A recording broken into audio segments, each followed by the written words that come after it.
ಇವೆಲ್ಲ ಕೂಡ ನಾವು ಚಿಂತೆಯನ್ನು ನಾವು ಮಾಡ್ತಾ ಇದ್ದೇವೆ. ಸೊ ಅನೇಕ ಸಲಹೆಗಳನ್ನು ಸ್ವೀಕಾರ ಮಾಡ್ತಾ ಇದ್ದೀವಿ. ನೋಡ್ರಿ, ಈಶ್ವರಪ್ಪನ ಕ್ಷಮೆ ಕೇಳಿ ಅಂತ ನಾವು ಹೇಳ್ತಾ ಇಲ್ಲ. ಅವನ ಸೆಟ್ಲ್ಮೆಂಟ್ 1 ರೌಂಡ್ ಸೆಟ್ಲ್ಮೆಂಟ್ ಆಗಿದೆ.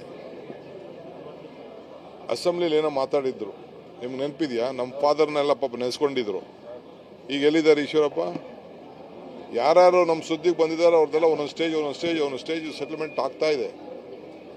ಅರ್ಥ ಆಯ್ತಾ? ನಾವೇನು ಈಶ್ವರಪ್ಪನ ಯಾವ ಸೆಟ್ಲ್ಮೆಂಟ್ ಗುಂಡಿಗೆ ಕೊಲ್ತೀನಿ ಅಂತ ಕೊಲ್ಲಿ ಬಿಡಿ.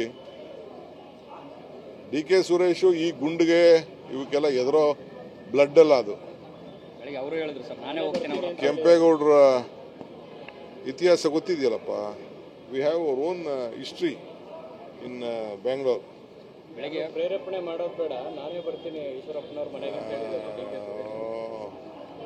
ಇಂಥವ್ರು ನಾವು ರಾಜಕಾರಣ ಮಾಡಬೇಕಾದವರು ಹಿಂದೆ ಹೇಳಿದ್ದೀನಿ. ಹುಲ್ಲುಗಾಡಿನೂ ಹಿಡ್ಕೊಂಡು ಬರಲಿಲ್ಲ, ಕಿವಿ ಮೇಲೆ ಹೂವು ಹಿಡ್ಕೊಂಡು ಬರಲಿಲ್ಲ. ನಡೀರಿ, ಆಯ್ತು.